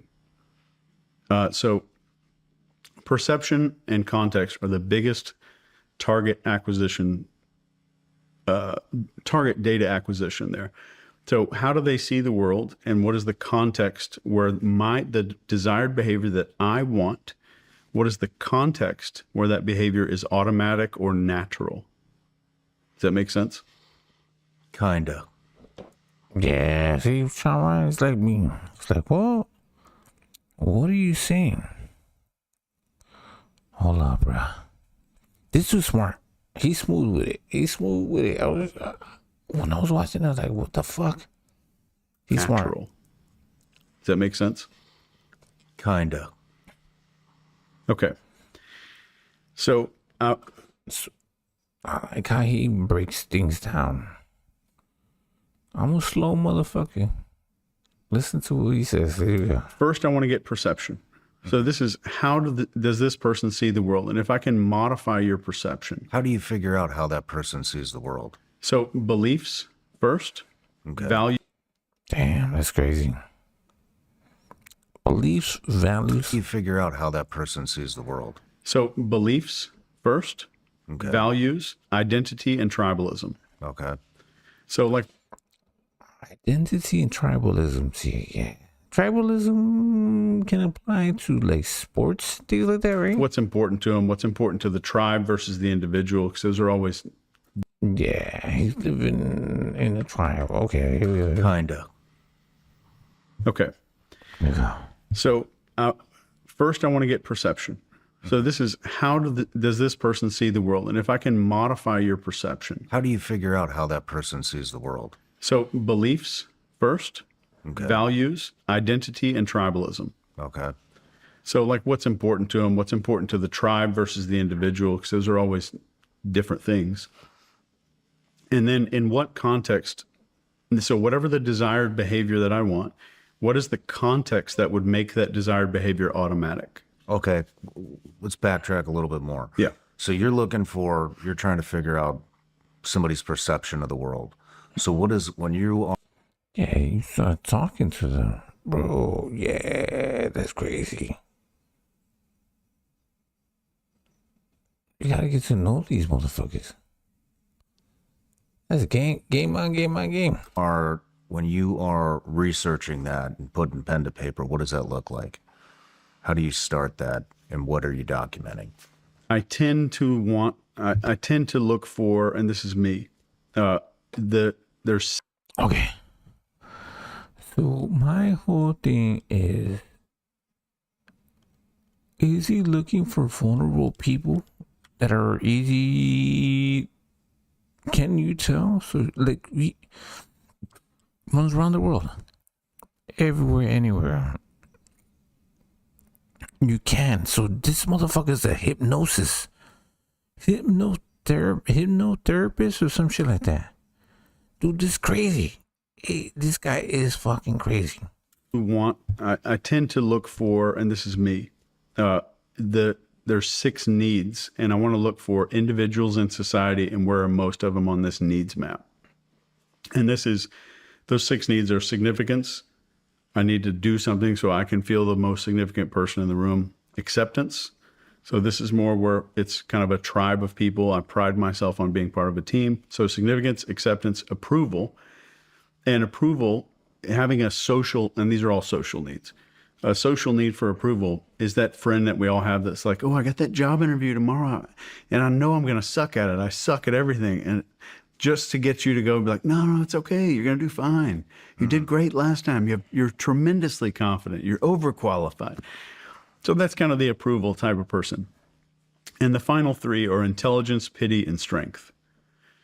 So intelligence means I need to do something where other people are going to see me as intelligent. Damn. And then pity is like, they're asking the question, like, do other people realize how bad I've had it or how much I've been through? And the strength and power person at the end is, can I behave in such a way where no one will ever challenge me? So I'm gonna show a lot of posturing, kind of like the false alpha male syndrome. Okay. A lot of that. So and the cool thing is, even in a conversation one-on-one, you can spot someone's needs usually within a minute and a half. And if I know the person is, let's call it an acceptance need person, I automatically know that their social fear is being outcast, being judged, or feeling some kind of social guilt. No shit. So it's one or the other of the stuff that you meant, or could there be more? You could have one of those with a secondary. Okay. So you typically have a primary and secondary. Okay. But if I know that if your need is being significant, as well. You laying out the cards. Sometimes you are doing that shit on lives, social media. Automatically. I wonder where I fit. Understand that your deepest insecurities are about feeling small, insignificant, like you don't matter to anybody and you have no impact. Okay. So I know instantly, just by understanding you're on this needs map, I know where your fears and your insecurities are better than probably your therapist that's been working with you for a year and it's been a minute and a half in a conversation. Yeah, well, he does that for military action.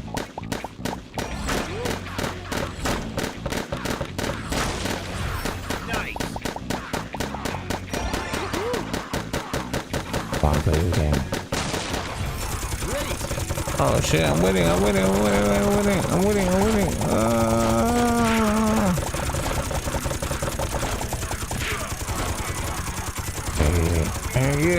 can get it. There we So a cult recruiter could use this as easily as a psyop doing. Yep. Cult recruiter. It's like brain hacking, right? It on an entire group of people. Are there these traits that the majority of folks have, needs? Yeah. So when I teach people this, and the system that I teach is called NCI, it's neurocognitive intelligence. When I teach people this, I always default to significance and acceptance. You are important, people like you. Those two things are the most easy to sway a person's behavior with. Okay. Because the two biggest fears are, I don't matter, people don't like me. Gotcha. Right. So once you figure out the needs, then you have those. Okay. Those two things are the most accepted. And the system that I teach is called NCI. It's neurocognitive intelligence. When I teach people this, I always default to significance and acceptance. You are important, people like you. Those two things are the most easy to sway a person's behavior with. Okay. Because the two biggest fears are, I don't matter, people don't like me. Gotcha. Right. So once you figure out the needs, then you have those insecurities, and then you want to figure out a plan to weaponize or leverage those insecurities. And we'll typically do this in small ways. So we kind of view it as a wedge. And the small things that we do matter a lot on the end. And if I could go into like nerd mode, I'm going to talk about a piece of research here. And Bob Cialdini, he wrote the book called Influence, and he wrote another book called Persuasion. Fantastic books. He's a research expert for influence, human influence. They went around these, let me explain this to you. Let's say we have two neighborhoods here, one neighborhood here, one here. They're all the same demographics. They make the same amount of money. It's middle class. And they go to one neighborhood, door to door, and they ask them, will you put this giant, ugly ass, please drive safe sign out in your front yard? And in this one neighborhood, 1% of people, give or take, says yes. Then they go to this other neighborhood and they say, will you put this giant ass sign out in your yard that says, please drive safe? In the other neighborhood, 89% of people said yes. The only difference is in this other neighborhood, before they asked them to do the sign, they went around a week in advance and asked everybody one simple question. Do you support safe driving? And who's going to say, no, I don't do that. Of course, everybody says yes. And the moment they say yes, they say, I'm so glad, thank you, the survey's finished, and would you mind placing this tiny sticker on a window that's facing the street that says drive safe? It's like that big, like one of those little alarm company stickers, right? So my stomach's making noise. I hope it's not coming through on the mic. All good, we can keep it in if you want. So in this, what they did was, do you support safe driving? So now I've got you to make a social commitment because there's two of us standing here at your doorstep. So you've just told someone who you are as a human being. Next, now that you've said that, I asked you to do this and it's not that big of a deal. But a week later, I come to your house and ask you to put this ugly sign in your yard. And you say yes because of this chain of commitments that I've got you to go through. And it's not just commitment, it's me getting you to agree who you are as a person. So you kind of roll along with that identity. So at the beginning of our conversation, if I was an intelligence operator and I wanted to manipulate you, I might talk about my social anxiety when I was a kid. When I was like 19, I had crazy social anxiety. I felt like a fake everywhere I went. But if I started a conversation talking about that, and then I was like, Sean, how did you get to the point of being this like open with other people? And the moment you answer my question, I've got you to agree to the next behavior that I need to get you to do. Does this make sense? How so? I'm starting to pull you out of the box. So I just got you to agree that you are A, not closed off. You're B, you're going to talk about your past. So I've woven it into your identity in just this conversation. I mean, if you talk someone into being open, they're not going to live the rest of their life open. But you've got them to commit in this little conversation. So the moment I want to go a little outside the box, or I want to start talking about intelligence or something like that, you're more likely to do it because I've got you to make that first identity agreement about who you are as a human being, just by asking you that. Or I might complain about people who are really closed off. I might say, there's so many people out there.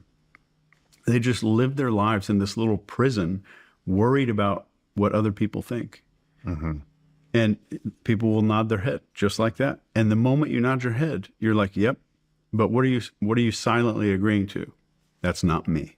I'm not that person.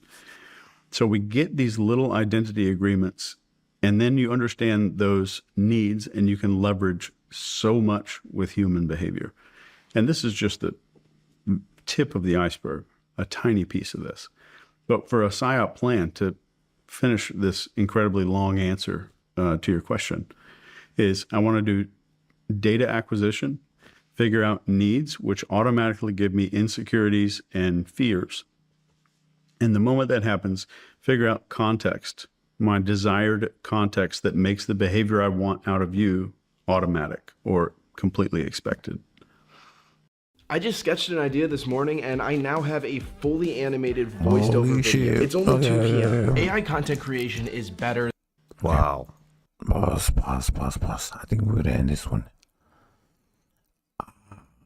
You guys see what we're seeing? Sounds all the amigos in the motherfucker chat. Peace to everybody. The next one. Yay. This is very interesting.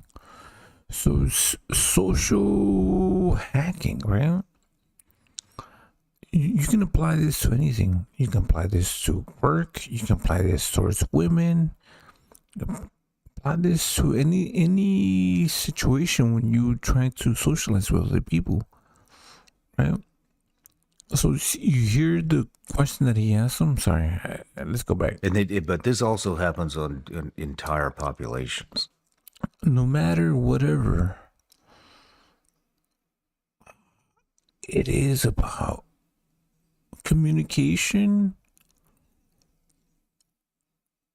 right? It's mental gymnastics. Oh yeah. And so, when you're looking for a need, I mean, the entire population doesn't have the same need. It sounds like the majority of people, accept it and significance. But so what would differ when you're doing a campaign against a foreign government? If you're doing it against the government, you're still targeting the people, right? So targeting the people would mean that you're getting them to make small agreements. So I'm not going to drop leaflets or do radio broadcasts or any of that kind of PSYOP stuff right away that say, hey, you need to convert to this side and adopt these new beliefs. The first one is like, and let me give you an intelligence example of this. There was a guy working in Guantanamo who almost got turned by one of the prisoners down there. And it all started with one of the prisoners asking him one question. That was the beginning. It was this one question. He said, do you think America is perfect? And that was the start. And it was a long chain after that. Has America ever made mistakes? Has America ever hurt people that didn't deserve it? Is that true? I was just reading in the library that America gave smallpox to the Native Americans. So it's just this long trail. So you always think about like these little steps. What are the steps to make this one thing feel natural? And when I was learning this, one of the guys who taught me said that, walked me through the scenario. And he said, imagine going on a date and you never shook this girl's hand. You never helped her through a door. You never put your hand on her shoulder, nothing. You haven't made any physical contact with her. And at the end of the night, you lean in and try to kiss her. And it feels weird. It feels off. It doesn't feel right. And it's because nothing happened before that. So what we're really doing and what we're really seeing in today's world is these small incremental steps to change human identity to some ultimate outcome. And the steps that we can see, if we kind of backwards analyze this, we're seeing division and tribalism on unprecedented levels. So if I'm left wing, or if I lean way left, even moderately to the left, and I go on social media and start scrolling my feed, I'm going to see people on the right still on my feed. But the type of people that I see that are on the right are going to be the dumbest, loudmouth morons that you could ever imagine, just to piss me off. I mean, if I'm a conservative, I'm going to go on there and see the dumbest idiots that you could ever imagine, just to make it me feel morally superior and make me feel intellectually superior for having chosen this path. And drive a more intense hate to the other side. Yeah. And we talked about, before we started filming, you and I talked about psychedelics and how it dissolves this feeling of separation. And it seems to be the opposite is what's happening now. It's just massive amounts of separation. How many times and from how many objects and groups can I get you to separate yourself from? It's the opposite of, I mean, it is so divisive that I think we are seeing levels like, I think 20 years ago, 10 years ago, if you ask someone if somebody should be killed for their opinion, or for having offensive opinions, I think 99.9% of people would say, no, that's ridiculous. But now it's acceptable. And it's only acceptable because the idea became identity. So it's idea, then ideology, and then identity. And this is the pathway you walk anyone down in a psyop. Idea, ideology, identity. And we adopt an ideology like, oh, I agree with these beliefs. We need to pay people who can't afford it. We need to do this program. We need to instill this one thing in the school, whatever it is. So now I'm starting to adopt an ideology. And the moment that happens, now I have a little tribe of people that agree with me all over social media. And now it's identity, because someone posts something that's very political, but I believe in it so much that I post it. And now the first day, the first week that I start posting that content, now my identity changes. And just like in a conversation when I said, Sean, how'd you get this open? Or look at these other people that are really closed off. That's the exact same thing that's happening on social media. It's identity. And so it's rewiring how I see myself, which means that I can take drastic measures to enforce it, because it's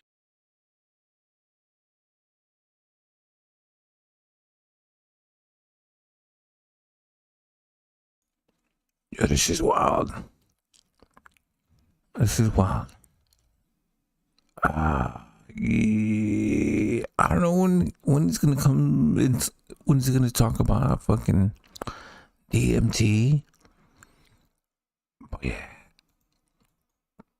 Oh, here we go. Part of who I am. It's not what I believe. It's who I am as a person. And you imagine like you. So look. So Chase Hughes is the leading expert in human behavior analysis, influence, and persuasion with over 20 years of experience as a U.S. Navy veteran. He developed groundbreaking programs like the Behavior Pilot Program from Humnet, Q Prime for interrogation behavior analysis, and pre-violence indicators index for detecting pre-attack behaviors, author of the best-selling The Ellipsis Manual. And analysis and engineering of human behavior. What? Consults for law enforcement, the military, Fortune 500 executives, and more. As a member of the behavior panel on YouTube, he educates on body language and deception detection, internationally board certified in clinical hypnotherapy. He advocates for ethical use of behavioral science in leadership, security, and personal. What the fuck? Okay, that's him. Bro, he looks cool as a cucumber. I don't know what the fuck the term is. It's like I'm listening and watching this shit. Yes, I want to learn everything about this dude. I want you guys to learn about this too. Learn with me. It's okay. Bro, this is like fucking... No, it's only 40 minutes, right? And it's like two days. I've been an operator for a while. But listen, let's read it again. You viewing yourself as an operator. Okay. So he trains all of the rest of the military to do the exact same thing. Be calm, be cool, collective. No shit. Is who you are as a person. That's why you could do this, and that's why you did that. It wasn't because like I have a lot of really good ideas in my head. My training was great. It's you. Your confidence was in yourself and not the ideas. So the moment I get someone to place all of those ideas into identity, we take morality off the table.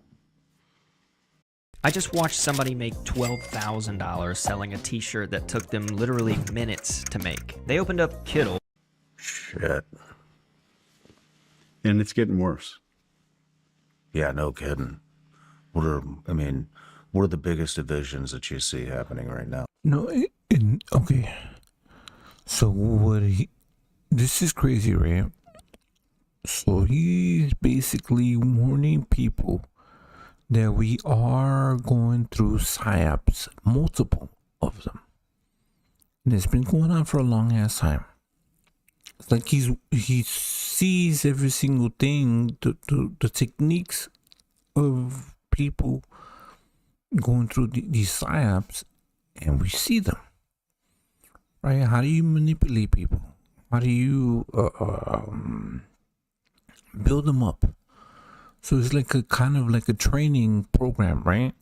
You start like here. So especially when it's a psyop, you condition them. You condition them to feel a certain way, and then they accept it. So we are the guinea pigs. We are the ones that are being going through the hypnosis, no?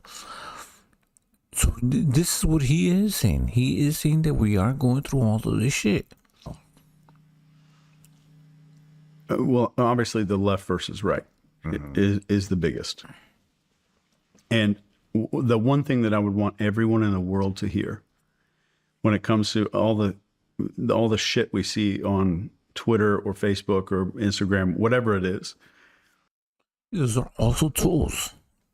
So, okay, this would be right. Like if we didn't have social media, if it was just going through like TV, and even before television, when they use like news and shit like that, right? News and news reporting. They were using pamphlets, stories, newspapers. You know what I'm saying? People going from fucking door to door, spreading the news, right? Now you are getting hit by multiple levels through social media. You have more in common with someone who voted for the other guy than the billionaire who is funding a lot of these ideas and ideologies that you're seeing on social media. You have way more in common. And you see these idiots on TV, whether they're left or right, based on who you are in real life. And the algorithm is showing you the opposite, right? The idiots on the other side. That's not real. That's a tiny percentage of the population, a tiny one, I think. If you go to like Walmart or Target and you're standing in line and you see somebody that voted for the other person, they're not an asshole. They're not slapping you in the face. And we have so much in common with each other. Like, we all want fair income. We all hate taxes. We all want our kids to be safe. We all want our kids to be well fed. We want to be able to have fun and not pay too much taxes. Like, we have so much in common with those people. We have nothing in common with a lot of these elites who are kind of orchestrating a lot of the shit that we're seeing on social media. I would 100% agree with that. Yeah. 100% agree with that. I've studied hypnosis for 25 years. And I work with one-on-one clients. I work with Formula One athletes. I've worked with pro fighters, UFC champions, PGA golfers. The one thing that I've noticed when I'm working with all of these people is that the moment that we start understanding that every time I'm looking at another person there, they are scared like I am. They're lonely like I am. And all of these things that all of us hide from the rest of the world. I'm lonely. I'm scared things aren't going to go right for me. I don't know if things are going to work out. I have to hedge everything. Are my kids going to be okay? All the stuff we worry about, we have that in common with everybody. And I don't know, this is like, so I don't want this to turn into a Mr. Rogers episode, but we really got to come back and realize that we have to understand that we've got more in common with those people than the elites. Yeah, I think it's definitely not going to be a Mr. Rogers episode. But you know, I mean, so, you know, everybody hears the term, you know, divide and conquer, divide and conquer, divide and conquer. We've heard it several times, you know, all by design. Heard that several times. Yeah. But, you know, I mean, who, I guess what I'm asking is, we are divided on so many things. Yeah, it's red versus blue. It's black versus white. It's Christian versus non-Christian. It's LGBTQ or not. It's fuck, man. It's everywhere. Everywhere you look, you can't find anything that's not division anymore. Race, religion, politics. I have a theory about this. If you'll indulge me. Yeah. Here. Are you familiar with Maslow's pyramid, Maslow's hierarchy of needs? No. So it's a hierarchy of what we need to kind of survive, basically, as humans. And there's a few levels to it. The bottom is just survival. Above that is safety. And above that is love and belonging. And then it's self-esteem, and then actualization. Like, I'm living my purpose in life. Yeah, if we have a few of these pyramid levels met. That's crazy. Most of us are just living on survival, right? We're not even got into the big one, right? We will always worry about the next one up. You with me so far? Yeah. Okay. So we've got kind of the survival and safety met. Like, right. A lot of us are just still on survival. Because the thought process is that I'm just still trying to just pay my bills, live. I don't know if I'm going to live or die. You know what I'm saying? Like, that's the logic, right? You're not going to see debates about gender in a country where people are starving. Right. Yeah, we're not going to be talking about the gays and the trans and the fucking crazy fucking shit. I identify as him, her, them. Fuck out of here. It will never happen. Mm-hmm. You're only going to see the next level that people are worried about on the Maslow's hierarchy of needs. So if we have our survival met, our safety is roof over our head, food, right, met. The next thing up is social and belonging. And that's where we get that placebo. That's where we get that little placebo. And the way, since we're not fulfilling that, that gets to be something that that occupies us. So we focus on what makes us different. I have to isolate myself, and I have to find a tribe of people who believe in this one small thing that I believe in. And I'm going to try to divide myself as much as possible. When you have societies that are high up, that have all the belonging stuff handled, the next thing is esteem. So if belonging feels like it's met, our self-esteem and our definition of who I am as a person, that stuff has got to be conquered. That's the next thing.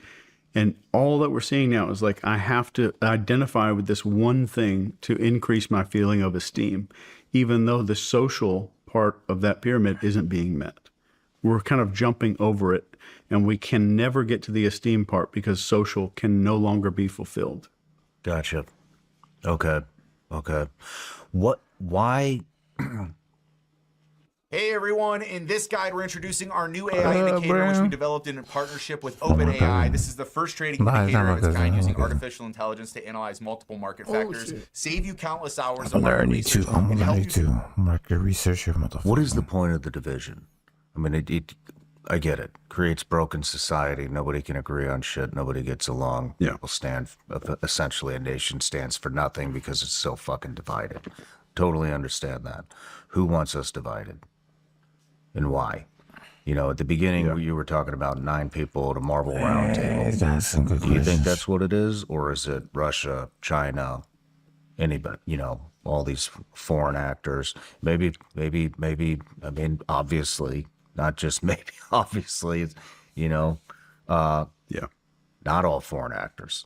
Yeah. A lot of them coming from Inconis. Yeah. I don't have many theories when it comes to this, but I think there are some elites that have put some desired end goals out there to people that work for them or people that do their bidding. Mm-hmm. And I think this is just a byproduct of those end goals needing to be met. Some of that's military industrial complex, and some of that is another country wanting our economy to start kind of getting crippled a little bit. But I think that it's multifaceted. And I think that anybody who comes up and says, oh, it's this one guy. It's this one guy at the World Economic Forum, or it's this one guy who does this thing. I don't think that's the case. I think a lot more of this is just a byproduct of companies needing money than people really understand. I think a lot of it is this just companies doing things and engineering outcomes where they can get money. It just so happens that this might be that end. But you hear people talk about the Great Reset and all that, which I'm no expert in any of those like international politics stuff. But that's terrifying to me to hear people talk about that kind of stuff. Right now, America's going through a transition in the way we think about money. For years, people called Bitcoin a fad.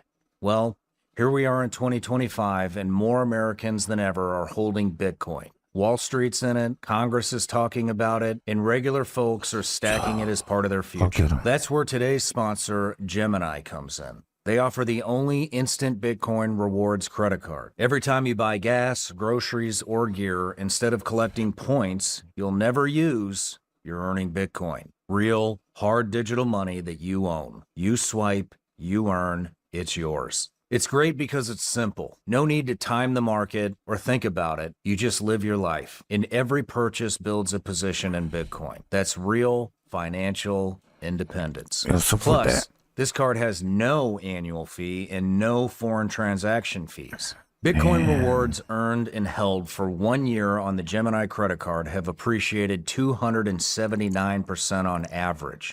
You're investing as you spend. Truly a no-brainer. To sign up for the Gemini credit card, head to Gemini.com/SRS and get $200 in Bitcoin when you spend $3,000 in your first 90 days. You can see if you're eligible with no impact to your credit score. Click the link or go to Gemini.com/SRS to apply and start earning instantly. See rates and fees in the description for more info or by visiting Gemini.com. If you've been watching the show for a while, you already know that America's power grid is on borrowed time. We've talked to countless experts about this. Not just the threats to the grid, but also how insanely destructive and dangerous a grid-down event would be. And all those experts say the same thing. It's just a matter of time. The question is, what can we do about it? Well, I'll tell you what I'm doing. I'm getting a Grid Doctor solar generator from today's sponsor, My Patriot Supply. And I recommend you do the same. Unlike gas generators, solar generators are silent. They're safe to use inside your house, and they never need refueling. As long as the sun is shining, you've got unlimited free power. Plus, Grid Doctor has the only solar generator with advanced EMP protection built in. It's called EMP Intercept Technology, and there's nothing else like it. To get yours, go to mypatriotsupply.com/SRS. Do it now, because tomorrow it could be too late. Go to mypatriotsupply.com/SRS. That's mypatriotsupply.com/SRS. Here we go again. History is repeating itself. Gold just hit another all-time high, and silver's climbed to its highest level since 2011. With uncertainty and fear rippling through the economy, more people are turning to safe haven assets like gold and silver. And it's not just hardworking Americans making that move.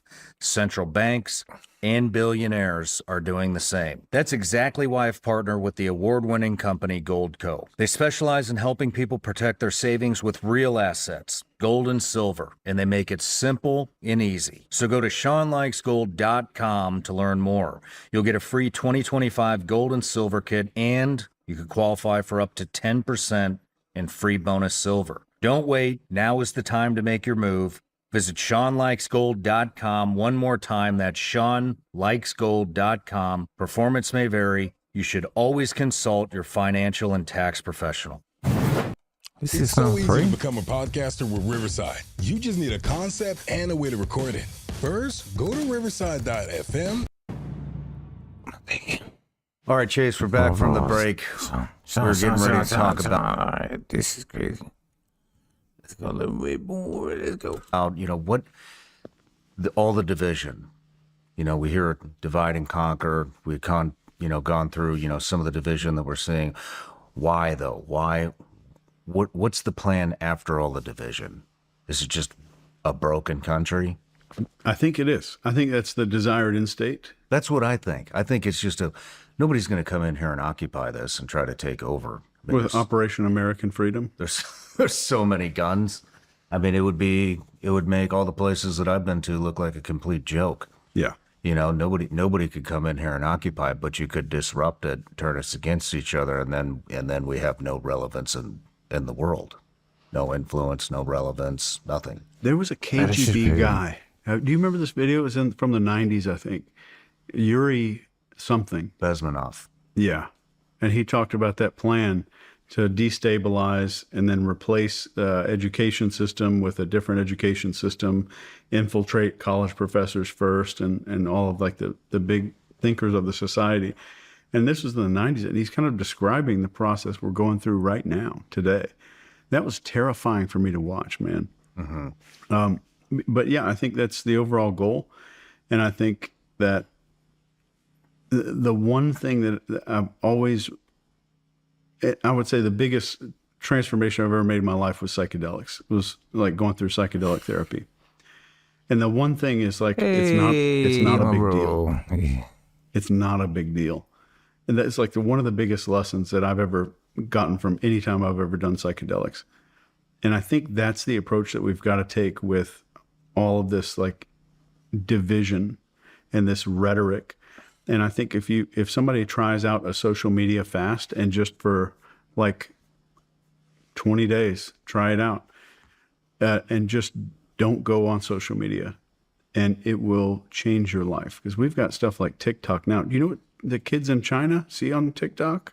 Oh yeah, they're solving math equations and physics and how to stretch. It's all educational. Yeah. Here it's all tits, ass, booze, division, hate. Yeah. It's porn, violence. Yeah. Violence. And if that doesn't tell you exactly what's happening in the world, then you need to look somewhere else, or you need to figure this out. If China has control of TikTok, or Chinese interests have control of TikTok, and we're seeing all of that stuff, and they're seeing stuff that's fantastic for them and beneficial to them as a society, that's a psyop. It's clear as day. It's not some theory. It's obvious, and it's like right in our faces. And it's in our face as much as it was during COVID, when we had people speaking from borrowed authority that we need to trust the science. Why aren't you trusting the science, Sean? Which put 2 masks on today. All of that kind of stuff that we endured, it was just so... that's why so many people woke up, because it was accidentally way too obvious. And I'm glad that it was. Do you think that there is... I mean, are we done with the waking up period? Do you know what I'm getting at? I mean, it's we've heard this for so long. Oh, you need to wake up. You need to wake up. You're asleep. You're asleep at the wheel. You need to wake up. You don't know what's going on. I mean, I feel like so much shit has happened in the past 4, 5, 8 years that, I mean, in my opinion, the waking up was done a long time ago. I mean, do you think? Okay, yeah. Peace. You will see this shit. Where we at? 56, 53. 56 minutes in. So we'll see this shit. We'll finish this shit off. They're giving you hints of how psyops work. Right? So is it that the people that are putting these psyops together, are they the ones that are the criminals, or shouldn't? So like the way that he what's his name explained it, he's explained how you can read this shit, how you can detect these psyops. A lot of these things are things that we should just learn. They should be part of our what we do. You know what I'm saying? But yeah, it was a good one. Till the next time. Oh, so I don't think we got to the point where he started breaking down lasers and DMT or hallucinogenics and things like that. But it is in this interview. So Chase Hughes, Real MK Ultra documents alien deception and simulation. This was on Sean Ryan's channel. So go subscribe, go watch that shit. If you didn't watch it here, it's all good. I'm trying to promote that shit, but yeah. Peace.